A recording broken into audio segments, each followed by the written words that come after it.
En Casamance, les traditions sont bien conservées. C'est l'une des rares zones du Sénégal où la royauté est encore en vigueur. À Moulong, village situé en Basse-Casamance, environ 40 km au sud-ouest de Ziguinchor, dans le département du Sud. Ici, le roi occupe une place importante dans la société. Le roi se choisit parmi des familles bien distinctes. Dans le milieu Kasa, le choix du roi, il est typiquement mystique. Il est mystique, mais ce qu'il faut comprendre, c'est qu'il y a des familles qui sont destinées à être rois dans le milieu Kasa. Il y a des familles qui sont là où nous en avons, dans le Moulomp, nous en avons 3 familles. 3 à 4 familles qui doivent être, qui sont perspectives d'être rois. Et ces familles-là, elles se succèdent également la royauté. Si le roi qui avait disparu, il est de Diène, donc aujourd'hui, le roi qui viendra, il ne sera pas de Diène. Donc ça sera l'autre famille qui va prendre les rênes. Et là, c'est quelque chose qui se fait de manière très mystique. Et on peut dire même qu'il y a une étude de moralité qui se fait par rapport au choix du roi. Parce que ce n'est pas n'importe qui doit être roi. Il faudrait que ce dernier soit quelqu'un imbu de morale et de valeur pour qu'il puisse être roi. Le roi occupe une fonction sociale importante en aidant les jeunes du genre et autres groupes vulnérables. Le rôle du roi, il a plusieurs rôles. Le premier rôle du roi, c'est un rôle de régulateur social. Le roi chez nous n'est pas un roi guerrier. Il est là pour la société. Et c'est tellement contraignant. C'est très contraignant parce que dès que tu es roi, tu arrêtes tout ce que tu faisais pour, n'est-ce pas, s'occuper uniquement de tes sujets. Donc c'est un rôle très contraignant. Et comme je l'ai dit, son premier rôle, c'est un rôle de régulateur social, de stabilité sociale. C'est un roi également qui est là pour aider la société. Aider la société en cas de difficulté, en cas de famine, en cas de besoin également. Le roi est là pour la société. C'est pourquoi d'ailleurs, il y a toute une chaîne de solidarité qui se forme autour du roi pour permettre à ce roi-là d'avoir les moyens, n'est-ce pas, pour venir en aide les populations. D'ailleurs, si vous allez dans le Kasa, vous n'allez jamais rencontrer un mendiant. On ne trouve pas des mendiants dans les rues. Parce que tout simplement, il y a une chaîne de solidarité qui est là, qui est mise autour du roi, qui permet à tout un chacun, quand il est dans le besoin, d'aller vers le roi, nuitamment, déposer un panier devant sa porte et par la suite taper à la fenêtre du roi. Et quand le roi se réveille, il verra le panier, il saura qu'il y a quelqu'un qui est dans le besoin, il met ce qu'il a à mettre là-dedans. Et nuitamment également, le roi dépose le panier devant la porte et ce dernier viendra le prendre dans la plus grande discrétion.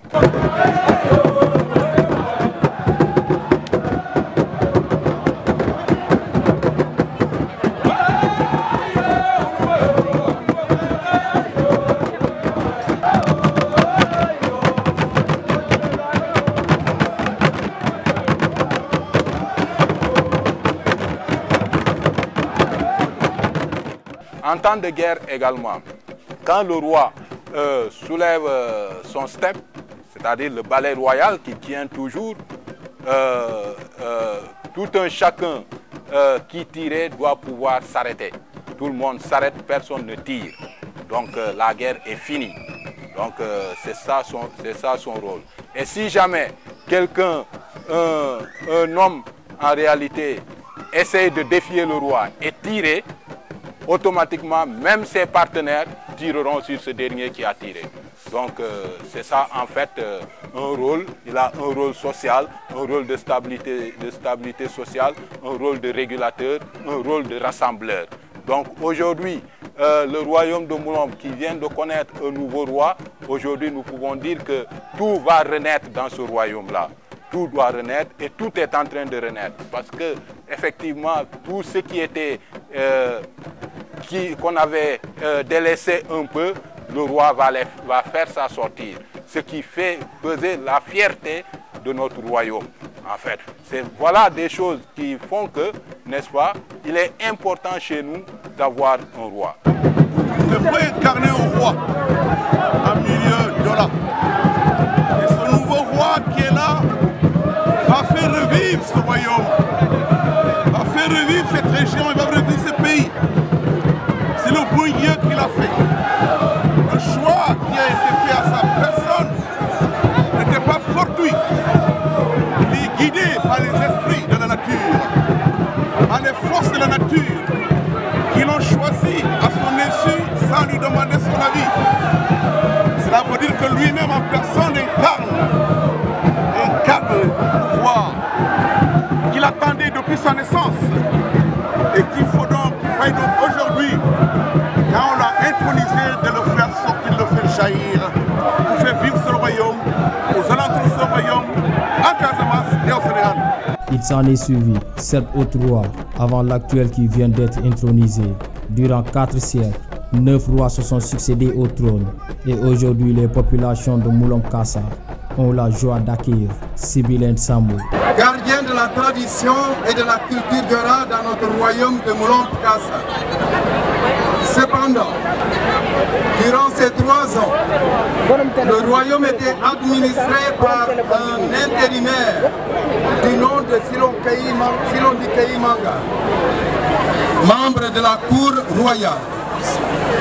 Silondikaï est celui qui a eu la charge, avec l'aide de la nature, de trouver et de consacrer le nouveau roi, appelé Sibylle. Selon les sages de notre contrée, ce royaume a vu durant des siècles se succéder à sa tête d'illustres et valeureux rois, dont ceux-ci que nous allons vous citer. Le premier que nous connaissons, Diontou Sambou, intronisé en 1665, et son règne a pris fin en 1701. Il a eu donc 36 ans de règne. Ce roi est un contemporain de Louis XIV.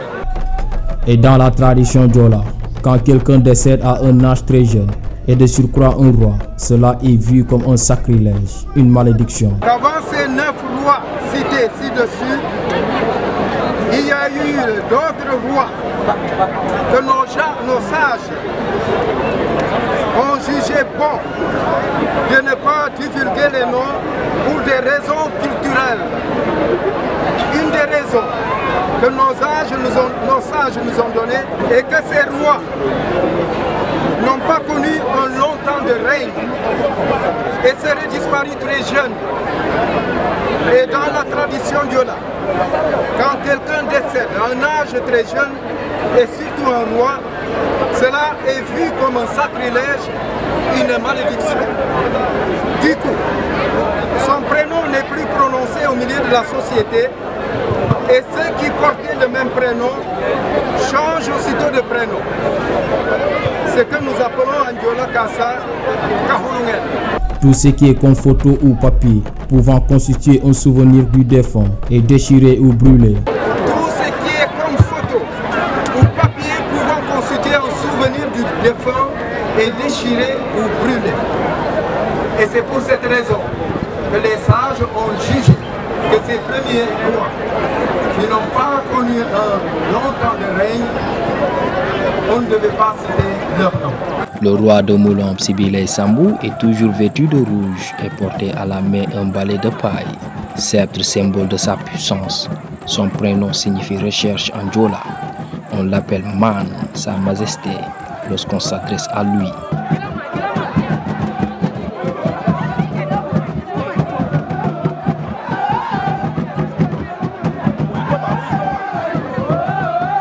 Pendant une semaine, la population de Moulom-Kassa et ses invités dansent et boivent pour exprimer leur joie d'accueillir un nouveau roi. En cercle, dansent au rythme des instruments traditionnels, des 12 tam-tams placés à l'intérieur. Nous avons d'abord la période la période qu'on appelle la période d'initiation du roi. Dès qu'il est pris, il est emmené dans le bois sacré. Et cela dure pendant 6 jours. Il sort ensuite, et c'est le jour où tout le monde était là. Il sort et il est montré au public. Et à partir de ce jour, c'est des festivités. C'est des festivités pendant 6 jours également. 6 jours également de festivités de joie qui durent.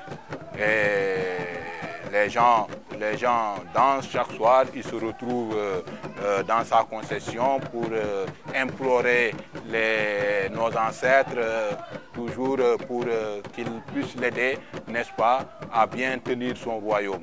Donc cela dure pendant 6 jours. Ces tambours, effectivement, c'est au nombre de 12. Ces tambours ont une signification très particulière et ce n'est pas n'importe qui touche ces tambours. Et ce n'est pas également n'importe quelle manière que ces tambours sont tapés. Donc il y a une manière spécifique de taper ces tambours, il y a une manière spécifique de se positionner pour taper ces tambours. Ces tambours-là, si nous pouvons faire une comparaison avec l'Église catholique, nous pouvons parler des 12 tribus d'Israël. Ouais. Donc c'est un peu ça, c'est-à-dire c'est des entités. Nous avons donc 12 entités qui sont là, qui tournent autour du roi. Donc ces 12 entités-là, chaque entité a son tambour. Donc c'est pourquoi ces tambours ne sortent que lors des événements de ce roi. Ils ne sont tapés que lors des événements de ce roi. Et comme je l'ai dit, c'est un rythme particulier que tu n'entendras que lors de l'événement d'un roi. Chantent à l'unisson l'incarnation à leurs ancêtres avec des chansons de remerciement. Ces chansons, c'est des incarnations que nous faisons. Des incarnations à nos ancêtres, n'est-ce pas? C'est des chansons de remerciement à la nature. Et la nature, nous considérons la nature comme étant nos ancêtres qui ont disparu. Okay?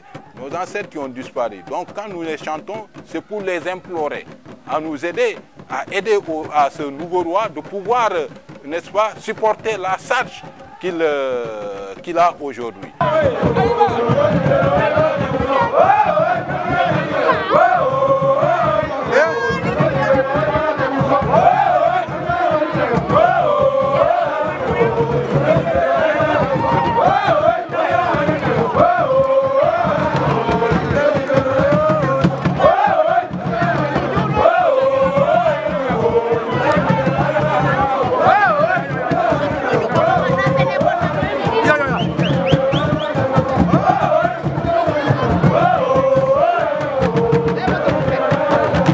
Les femmes aussi jouent leur partition.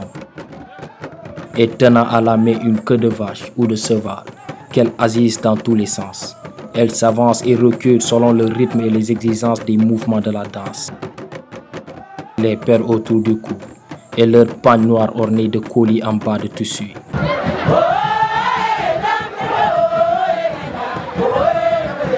La femme Diola joue un très grand rôle. Vous savez, le Diola, nous n'avons rien à envier au Toubab, qui nous parle aujourd'hui d'émancipation de la femme.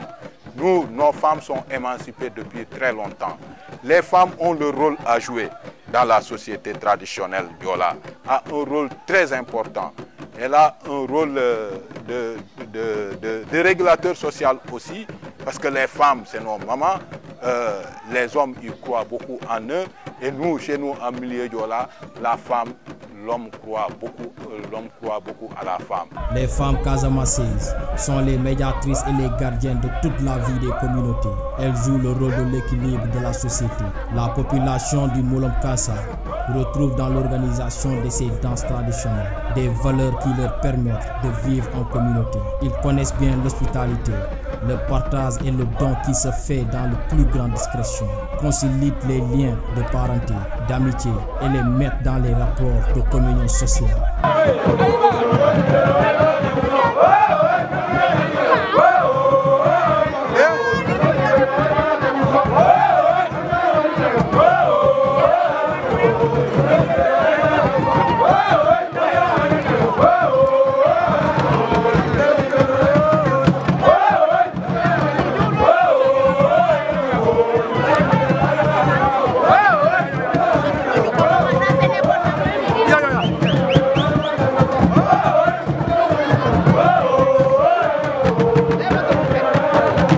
Chefs coutumiers et animistes interprètent des esprits, personnages respectés. Ils symbolisent l'unité et la cohésion sociale, veillent au respect des traditions et règlent les conflits dans la commune avec l'aide de ses conseillers, autres chefs coutumiers et féticheurs.